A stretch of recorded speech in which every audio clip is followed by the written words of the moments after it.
This is Urdizzle back from an extended break, and I decided to do a daily video since I hadn't done one of these in a while and walk it through my bag, which is pretty consistent from what I used to be throwing.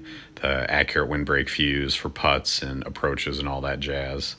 And then my Accurate Windbreak River, which I prefer over the Explorer. And then for this particular round, I'm actually throwing the Accurate Glide Musket. My normal disc is the Accurate Windbreak, but for this particular layout, I prefer the Glide on several holes, which you'll see as we go through the round. And then the Wind Glide Recoil, which I actually don't use for this particular layout at all. And then my two ballistas, the Light Glide and the Light Skip, which the Light Skip, you'll see the value of that one on a couple of the longer holes. So this is the daily tournament ending on September 30th. And holes 1, 2, and 3, we start off on Owlwood. And this is one of the first holes where there's a lot of discs you can use here. The Recoil, any of the muskets, Pioneer, they all work pretty well. I prefer the musket, the Accurate Glide, because it gets there pretty easy. So definitely not one I feel like ace running. I'm sure it's there, but I just don't really like to mess with that one. Hole 2, we're going with the forehand Light Glide Ballista, which usually doesn't skip that long, but I just put a little bit of turn out to the left and let it come back. Usually settles up pretty nicely. Even that one that rolled kind of long left me 48 feet, so pretty easy stuff. I don't really worry about going over the wall with the forehand there. So starting off, a couple birdies.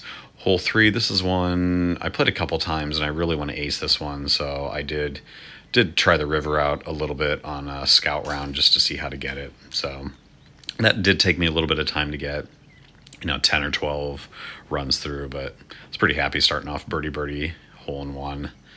Then we switch over 4, 5, 6. We're going to Oak Hill, and this is where the ballistas really come into play. So the Light Glide, just aim low, let it turn a little bit, and that's just about as easy as it gets, 14 feet. I mean, you can't argue with a putt from that range on almost 600-foot hole.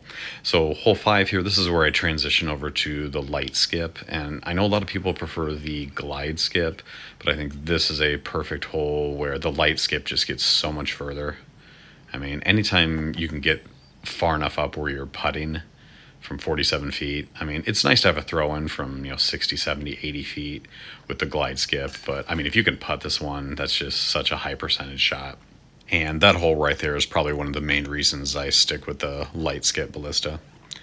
Then hole 6, I did not do very well in this shot, so I threw my Light Glide Ballista, and with that left to right wind, I thought it would fade out more to the right. A couple of times I played this hole prior, it was way to the right, and so I put a little hyzer on it, and that was not a good shot. So I was fortunate to get within 63 feet. And then this shot right there was way too high. That was 50-50. That very easily could have spit back out. So I'm going to call that eagle pretty fortunate. Hole 7, 8, 9, we shift over to Grizzly. And this is one where I really wanted to ace run it. That's actually one of the reasons I put the Accurate Glide Musket in the bag. And I ended up just playing it safe up over the top. And I know that looks like a dangerous shot, but that's actually a pretty high percentage shot, throwing it up over the bridge. I very rarely get bad skips on that one. So in other rounds, I might be tempted to go for the ace on that one, but honestly, in my scout round, I didn't really practice that shot. So having 4 eagles so far, I was definitely not going to try to go for that and potentially throw it in the water. Hole 8, neutral wind of 1. This is a pretty, honestly, if you're a high level player, this is a pretty standard eagle shot. Just put a little anhyzer on it, turn it over, let it fade over the stuff, and pretty easy. I did get kind of an unfortunate drop here where I'm behind the tree. So right here, I actually could not putt. And so I had to straddle out to the left a little bit, and it's downhill, but that's 46 feet. That's pretty easy to adjust your aim down a little bit with a fuse. So pretty standard. Then hole 9, all I got to do is birdie out. And this is one where I traditionally throw a recoil, but with this particular wind, the couple times I got to hole 9, I hit the top there, and so it ricocheted down. So the recoil was just too much disc. So the Accurate Glide Musket, which I used 3 times, so you can see now why I swapped it out. I used it 3 times, hole 1 and one of the middle holes, and then hole 9 here. So pretty good round, 17, 14 under. And that's tied for first.